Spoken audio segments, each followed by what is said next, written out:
Hi, good morning, good day, good evening, wherever you are. This is Lisa from Question the Narrative, and back with a question of the week or some thoughts of the week here. It is Wednesday, the 18th of January, 2023. Yes, we're in 2023.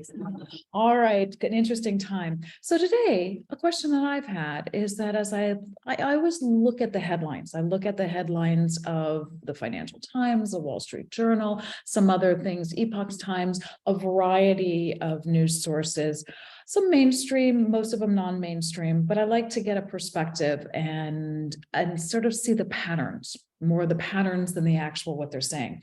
But today it struck me, as things that I always do, is that as you look at the headlines, they're framing the headline for you. They're framing what they want you to see.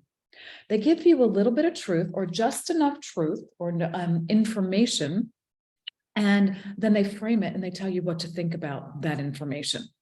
So for example, this morning, as I was perusing the headlines from the FT of the alerts that I get, it was talking about inflation. Yeah, there's a subject that we hear quite a bit about right now. And what they said is that UK inflation slowed to 10.5%. UK inflation falls for second consecutive months as fuel prices ease. Now, let's look at the underlying fact that they did.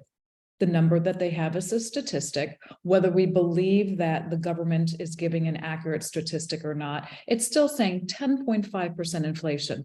Well, I don't know how anybody else views, but 10.5% inflation is a massive inflation number. And saying inflation slows down is basically telling me that I should feel good about 10.5% inflation.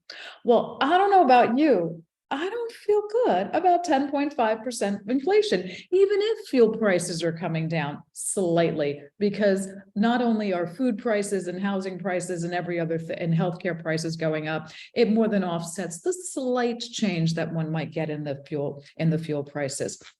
However, the real point here is, why are they telling us how to think?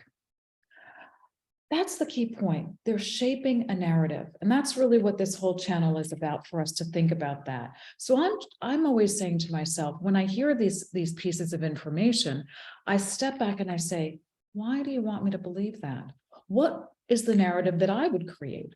With 10.5% inflation and fuel prices coming down slightly, they're trying to keep us in the, to me, it's a narrative about keeping us working and doing as they need us to do, but it's really not a positive on there. So I step back and I look at this and I listen and I say, why are you trying to make me feel good about that? And that's really the question I have. But also, the real thing here is that everything they write and everything we are seeing is part of the creation of our belief system. It is our worldview.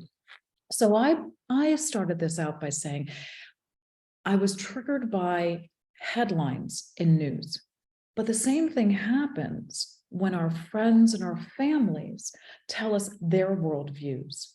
And what I want to suggest is that I'm trying to be very conscious of how I allow other people's views to create my worldview, because my belief system creates the world that I'm in. Curious, how do you guys feel about that?